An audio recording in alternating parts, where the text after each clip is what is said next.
Good morning, world. I hope everybody is having a beautiful morning and that your day is bright and brings something new. I wanted to, at first I was going to talk about fairies because I love the fairies and they're my pals. And I see a lot of people talk about fairies because they've read or heard or whatever and they're a little nervous about them or scared about them, and there's a lot of superstition, and as there should be because they're magical creatures. But I think there's a lot of misconceptions out there. But I changed my mind because when I came out into my garden this morning, there was a blue jay in my garden. Now, that's not something I see every day in my yard. They're beautiful, they're loud, but they're beautiful, and it just made me think for a minute about my spirit animals and connecting with the different animals and how that works. And you see a lot of people asking, oh, well, is this my spirit animal, or how do you find a spirit animal? So I figured with the blue jay in my yard, which is a symbol of having bravery and curiosity and moving forward fearlessly and doing kind of the things that you needed to do, what better time to take that energy, move forward, talk about some animals. So, you see a lot when you are reading about paganism and witchcraft and Wicca and all those kind of things. You see a lot of things about like cats or bats or birds or spiders or all of those creepy crawly things or weird things or whatever. But one of my best spirit animals, he's hanging out right here. He's a Murph dog. He's ignoring me because he wants to go inside. He's very stubborn. A Murph dog. He's a good boy. Oh, did you see him roll his eyes at me? He's got a lot of attitude. He's 16. He's an old man. But he's such a sweet dog. And by attitude, I just mean that at this point he's got selective hearing. We were worried for a while that he was deaf, but he's really not. He just selectively listens when he wants to. So luckily he's really good. And aside from not wanting to be outside by himself or alone at all, he's pretty good.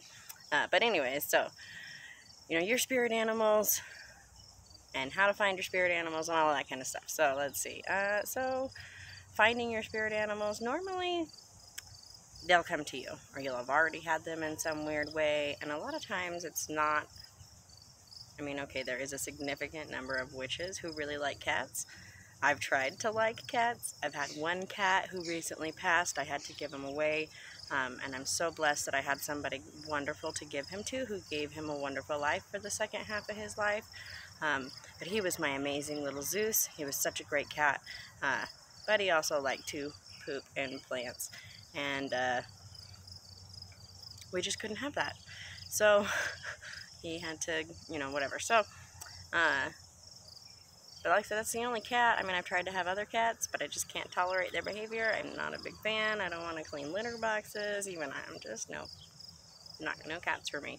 So it just seems weird as a witch to not like cats. But you know what? I like dogs, and that's my thing. So everybody will have their own spirit animals, and it'll be really unique to you, and they'll change throughout life. Dogs have always been my spirit animal. I've always been able to connect with them. There was this time we were walking downtown and there was this dog tied up, and I walked right up to the dog. I started petting it and loving it. I was like, oh, you're so cute. It was not really, whatever. So I just loved on the dog. And then I walked away, and my friend came up, just a few minutes behind me as I walked to go talk to the people we were joining, and it almost bit her. Like the dog, and anybody else who walked up next to the dog, the dog just started instantly growling. But I could walk over and just say hi to the dog, and it was just one of those things. And in that moment, I realized, this is a little different. This isn't, your normal average connection. I had another incident where I had a lab, my Ishtar. Oh, I loved her. She passed a year and a half ago, and I still miss her dearly. But she could jump any fence she wanted to. There was no, they were an illusion of a fence, and she didn't jump them often. She just could. So we were over at my dad's house, and there's a 6-foot wood fence, and she's jumping up the fence, and she's looking over at this German Shepherd in the yard next door, and my dog, he's like, oh, I gotta be in this video more. And she's jumping over the fence, and she's just looking, barely peeping, like, oh, I see you, and barking, and then coming back down. She's very snotty like that. But she's barking, and the two dogs are getting very rambunctious. Well, at one point, somehow both of the dogs got to the back of the fence and out into the alley, and instantly started kind of fighting with each other. And it wasn't super aggressive. It was just like excited. And I just walked over and I stomped my foot down. I said very clearly, I said, "Get back from each other." And my dog instantly stepped back, and the other dog stepped back, and the owner from the next door came out, and like the look on his face was like, "Oh my God, my dog doesn't even listen to me that well. Like, how do they listen to you?" And I've just always had that gift. So I knew from an early point that the dogs were one of my power animals. They were something that I connected with. I also work with Diana, and those are her power animals. And a lot of the divine that I started working with, the gods that I started working with early, all kind of connected through dogs or wolves or some kind of canine aspect, which was fun, and just kind of helped bring that full circle. But so, anyways, so I knew that this was one of my things. And then as time went by, I tried to like cats, not so much. I also learned through. See, that's a whole nother video. So one of the ways that your spirit animals are an important connection for you is because your spirit animals can help connect you between this realm and the spiritual realm, and this presence and the divine presence and that kind of thing, and they're good facilitators between energies. And so for me, snakes were always an animal that brought me omens. The day that I met my husband, as I was driving to go meet him, my new husband, I didn't get into that in my video yesterday. I do have a wonderful new husband, and he's fantastic. But the day that I met him, we met online, so I was like, okay, I'll meet you. So I went over, and as I'm driving there, this it went across the whole lane of the road. So what is that, like 6 foot, 10 foot? Right, we'll say between 6 and 10 foot. Snake, bullhead is what's in our area. I didn't go over and touch it or anything. It's a giant snake. Was blocking the road, and I had to stop and had to wait for the snake to cross the road. Now, for most people, they would be like, that is a bad sign. But for me, that's a really good sign. The only better sign would have been a dead snake. And I know that sounds unpleasant, I guess. But when I was a kid, and I would be like, oh, I'm going to be in trouble with my parents, or I stayed out too late, or I went, I'm going to be in trouble. Because I have a problem with time. I'm a project-based person and not a linear time person, so I get really off schedule a lot. So whenever I was late or worried I was going to be in trouble, if I saw a dead snake on the way home, I wouldn't be in trouble. And so that was like oh, okay, so this is a good sign for me. But seeing that giant snake when I was on the way to meet my husband for the first time, I don't do my own cards, I don't read my own future, but it was one of those moments where I was like, oh, that's exciting. This is either going to be really good or really bad. And then I met him, and I knew, we pretty much have been inseparable since that first day that we met. But anyways, so, the snakes have always kind of resonated with me. Spiders, I love spiders. I had a pet tarantula when I was a kid. I love, love, love spiders. Jewel face spiders or cat's eye spiders. You will definitely see some of them in the videos eventually, because right now they're about the size of a pinhead. I've had, oh wow, I guess it's been a long time, because it was when I first moved up here,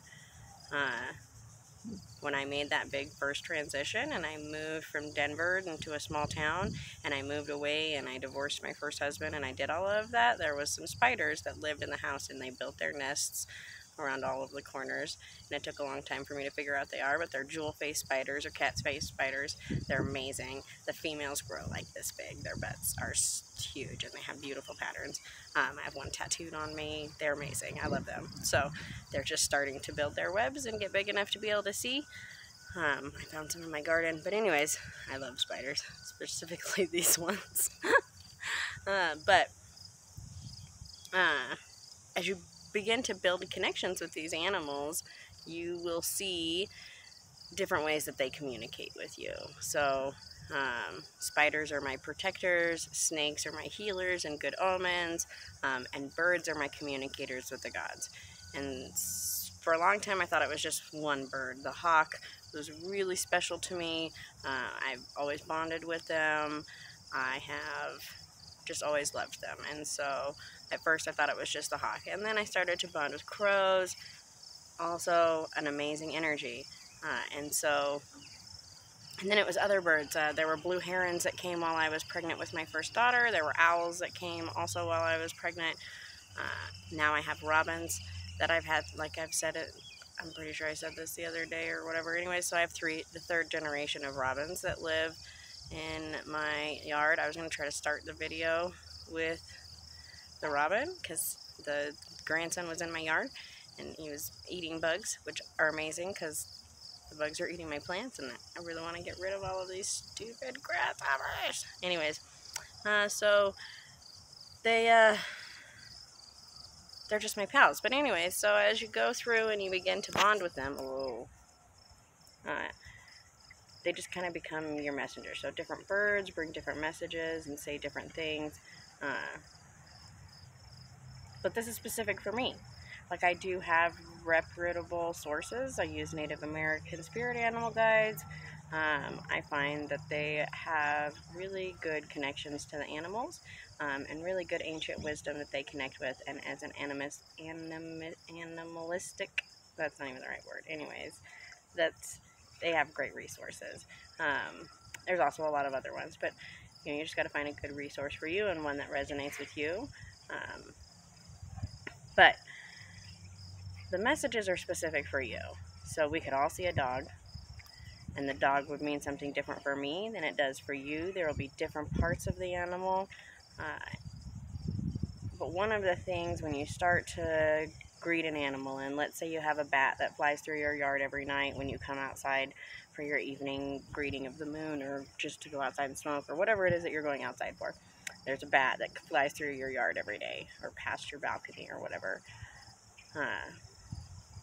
I always start by actually looking up the animal scientifically. What is this animal? What is it? How does it live? What does it look like? What are its traits? Because these are going to be your basic information. This is where you get your properties from. And then I'll look at magical traits, and I'll go a step further. But a lot of times when you look at, let's say, a dog and the traits of a dog, they're loyal, they are family-oriented, pack-orientated, they are just that loyalty. They're courageous, and all of these things, these are traits that I really needed throughout my life to, help me get through. There are also things that help reflect those traits in me. And so these are the things that I connect with. And this isn't something like magically you could look up. You could just look up and see that dogs are man's best friend and they're super loyal and all of that great stuff. Just like cats are super curious. And, when I looked at the blue jay stuff this morning, they're one of those curious and bold birds that will problem solve. And one of the articles I was reading related them to rats, which is funny because I was born in the year of a rat. But clearly, I've been rambling too much. And my dog, can you hear him whining? He's a big, scary pit bull who just whines and whines all day. Oh, my boy. Anyways. So, when you start connecting with your spirit animals, or you start seeing animals more in your life, look up what they mean, look up what they are scientifically, learn about them, and then take a deep breath and think about how you feel when you see them. The woodpeckers bring messages from the divine, but it's not the act, you have to open yourself up to that message. So when you see the woodpecker, you have to stop, you have to, what is the divine trying to tell me right now? And take a moment to be quiet and listen and hear that thought and let it come to you. If you see squirrels, it probably means that you need to put some stuff away and you need to store some stuff and you need to start preparing. If you're seeing raccoons, maybe there's some kind of scavenger in your life that's picking stuff up, or maybe you need to do some scavenging and you've left a trail of stuff everywhere and you need to go back and pick up all of the pieces. So just think about the animal, think about your feelings, read about it scientifically, and don't just let one source be your guide. It's about building a relationship with them, and if they keep coming back to you over and over and over again, if you find you just can't live without having a cat or a dog or a bird or whatever it may be, then there's probably more to it, and they're there to help you and help you through a lesson or help you pass something or into something or whatever it may be. So I hope everybody enjoys their spirit animals. If you have any questions or you're looking for a good source, just let me know. I hope that everybody has a great day and has a beautiful relationship with some spirit animals. Bye.